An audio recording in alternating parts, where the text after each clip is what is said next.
Hey, footy fans, time for a bit more footy fun with yours truly, Footy Finn, doing a wrap of the NRL finals, the semi finals, week two of the finals. And both the Canberra Raiders and the Canterbury Bankstown Bulldogs have bowed out in straight sets. They finished in the top four. I think it was second and third, respectively. No, first and third, sorry. And they've both lost two consecutive finals matches, and today's Mad Monday for them. Their season's over, sadly. So let's just have a bit of a review of each of the two games. So Saturday night down in Canberra, the Raiders, who were the minor premiers, 12 went down to the Sharks 32. So a 20-point margin. Indeed, both games had 20-point margins over the weekend. So as I said, or kind of predicted on my previous video, Canberra, I think, were suffering from a hangover from that final against the Broncos the preceding Sunday afternoon. So a 6-day turnaround for them. But they were at home at Canberra on a chilly night, so that should have favoured them. Of course, losing Ethan Strange to a virus on within hours before the match was a massive blow to them. If he'd played, would he have been the difference? I mean, we'll never know. Who knows? You almost feel like maybe not, because the Sharks ended up scoring 5 tries to the Raiders 2. Raiders scored 1 in each half. They were the first to score through Big Red, Horry Corsborough. Up until the 52nd minute, the scores were 12 all. So Sharks went into halftime with a 2 tries to 1 lead, but then the Raiders got one early in the second half through Tamale, 12 all.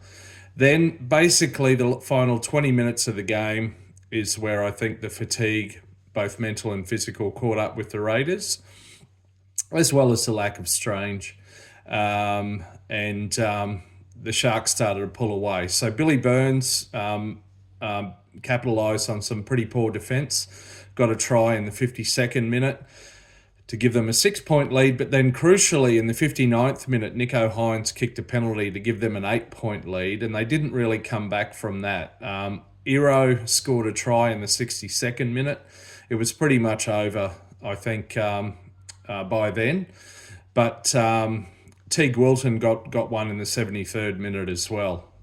So, yeah, there you go. The Raiders didn't manage to score after about the 46th minute or so.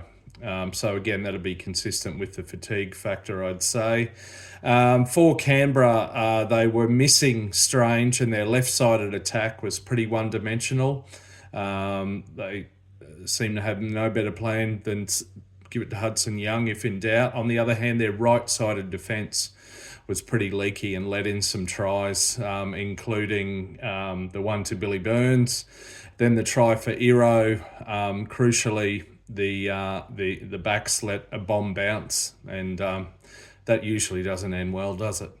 Anyway, commiserations to the Raiders and their fans. I would have loved to have seen them go all the way. But for the Sharks, I mean, they just stepped up. You know, they've had a bit of a curse in a way over the last 9 years. They've just choked a lot in finals. They won their first finals match in many years last season. Lost one, won one. But they've won 2 on the trot now. So they're on a roll, and their fans are getting pretty excited. Hynes and Trindle stepped up for them. Nicho Hynes has been criticised for going missing in big games, but he and Braden Trindle did very well and helped propel the Sharks onto the win. So, yeah, they'll go on, the Sharks, and face the Melbourne Storm in Melbourne next week. That's a rematch of the 2016 Grand Final, by the way. That's a bloody tough assignment, but we'll look at that later in the week. Canberra, yeah, where to for them? They've won their first minor premiership since 1994, which was the last year they won the premiership, the Grand Final. A lot of people are excited for them. Some have said they got a favourable draw.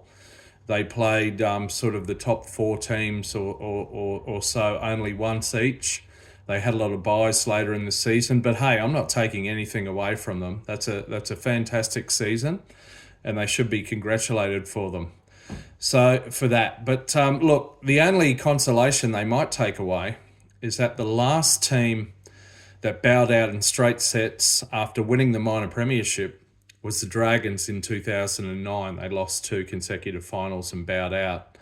What happened to the Dragons the following year? They came back and won their first grand final in many, many years. I think since the late 70s, maybe 79. So there you go. Raiders and their fans can maybe cross their fingers and hope something like that happens next season. But that seems a long way off at the moment.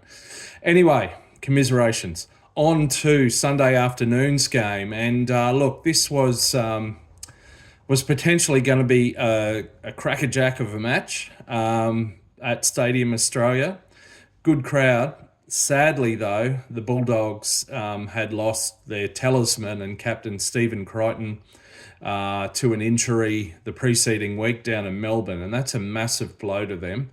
That's something like, Manly losing Tommy Turbo or similar, or the Panthers losing Nathan Cleary or something like that. So it was always going to be hard without Crichton. And then you've got not only 20-year-old Lockie Galvin in there at 5'8", but also the man he's kind of,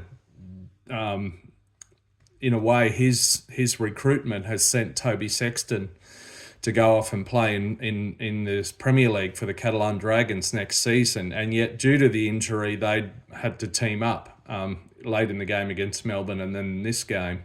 They've also got some youngsters there, like young Rinakama, the Fijian winger, who's only 19.